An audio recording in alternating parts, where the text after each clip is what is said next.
Hi everybody, welcome to another Chelsea update. This time we look at last week's game against West Ham United, and for a change we look at the ladies' game played last night against Doncaster Rover Belles. So please join me for the Chelsea update.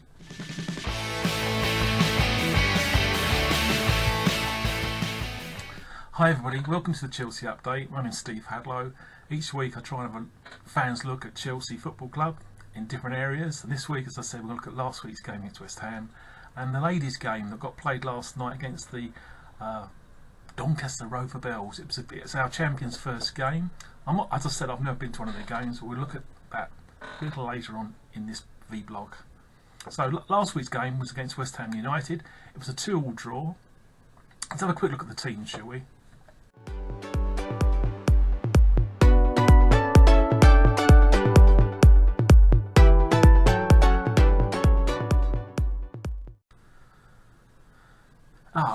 As you see, the usual lineup. He made a few changes in the second half. Pedro came on at second half for Kennedy, who got pushed further forward, with Ivanovic reverting back to his old right back position, which again he got found out about. I'm sorry, Branner, but I think we're now finding out at this stage of your career, your best position is centre half. In the 62nd minute, Traore came on for Remy, who got a start. Many thought that Traore would start the game, but as we said, Traore came on the 62nd minute, and in the 84th minute, Loftus-Cheek came on for Oscar. So it was a 2-2 draw. West Ham went ahead in the 17th minute with Lanzini, which was a great volley. Someone called it a firecracker or whatever you want to call it, but it was a good goal. Could Courtois got it? Never know. Then we equalised just before half time in the 45th minute with a free kick from William? No, from Fabregas. And as they proved on Match of the Day, they weren't 10 yards back the ball, they were 12 yards back, and it made a bit of a difference to when he looped the ball over. But it was still a good goal. You can't take it away from Fabregas. It was a good goal in the 45th minute, or just into injury time of the first half. Then in the second half, West Ham brought on big Andy Carroll, and he scored in the 61st minute. And they looked deserved winners, to be quite honest. They did play better. A lot of the fans weren't over impressed with Chelsea on the day, but luckily in the 89th minute, Ruben Loftus-Cheek got slightly nudged over. As it was proved again on the TV, it was slightly out, just on the edge of the penalty area, and of course we got a penalty, and Fabregas again stepped up because Oscar wasn't on the pitch, and we got the equaliser. Was it a good result? Well, 1 point, better than nothing. West Ham had more to play for than we did, and the crowd got a draw and an entertaining game. So, we have now an international break, which means no games this Saturday or tomorrow, if you like, and we don't play again until next week against Aston Villa. So, what I thought I'd do for a change is, I looked last week at a 70s game, which stirred up some interest thanks to the people in Facebook. There's a website, Growing Up with Chelsea in the 70s. I suggest you check it out. But this week, just for a change, I thought I'd look at the ladies' game.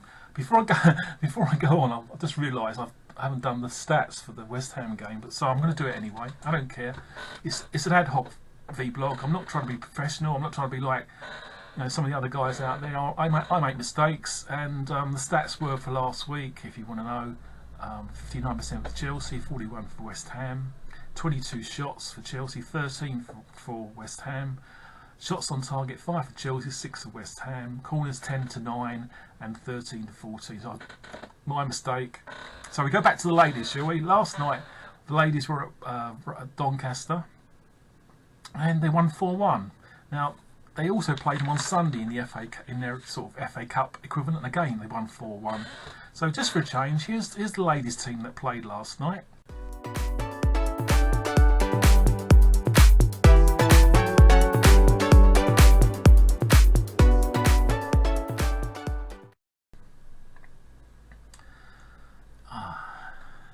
As you see, I'm not going to go through each member of the team because I don't know them really well. I just watch them from a distance, if you like.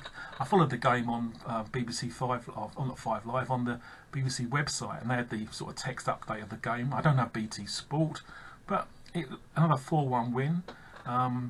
We went ahead in the 12th minute with the Karen Carney penalty, and then we had an own goal by Claire Rafferty in the 16th minute.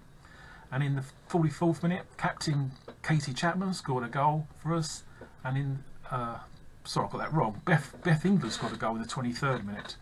Then in the 44th minute, Katie Chapman, the captain, scored another goal. So at half time, Chelsea are already up 3-1.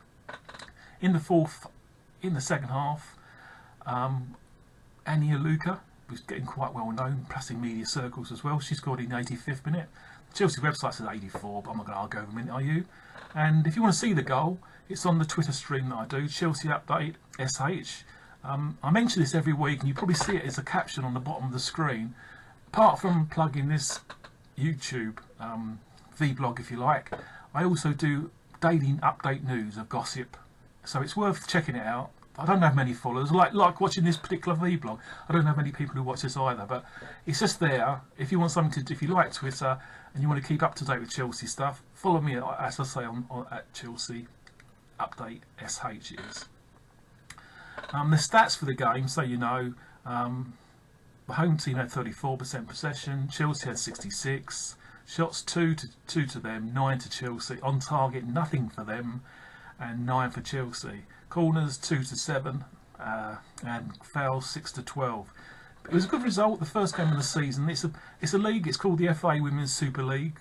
I know they show it on BT Sport, and later in the season I think they show a bit more on BBC as well. It's only a 9-team league.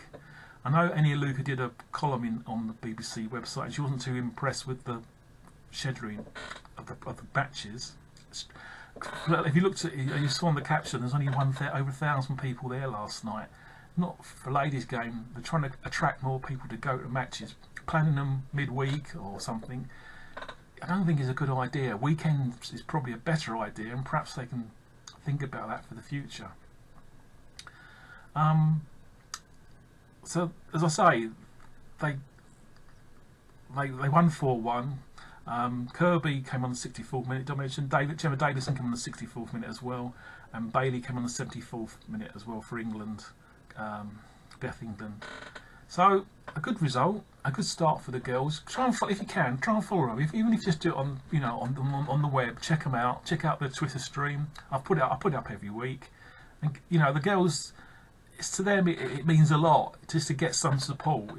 They're not going to get massive crowds, but just to get people interested in the game, and they've done well in the past. So let's get behind them, like we did last season. Meanwhile, last week, as I mentioned, the under-18s played at Blackburn in the FA Youth Cup semi-final. It's shown on ITV4. Quite an interesting game. Good goal by Tomori in the 26th minute, and so Chelsea take a 1-0 lead to the second leg, which is Stamford Bridge. That's on the April the 8th, and it's at 7:45. Tickets are available. They're only £5, so if you want to go, I suggest you got to get on the Chelsea website, or even get in contact directly with the club. Go to the club and get tickets. Also, they played. They actually on 18th. They played the following day at Cobham against West Ham, who Chelsea played the same day, and they won. They drew 2-2. It's quite shocking. I don't know. I'm not going to go into detail, but the two scored for Ugbu and Maddox.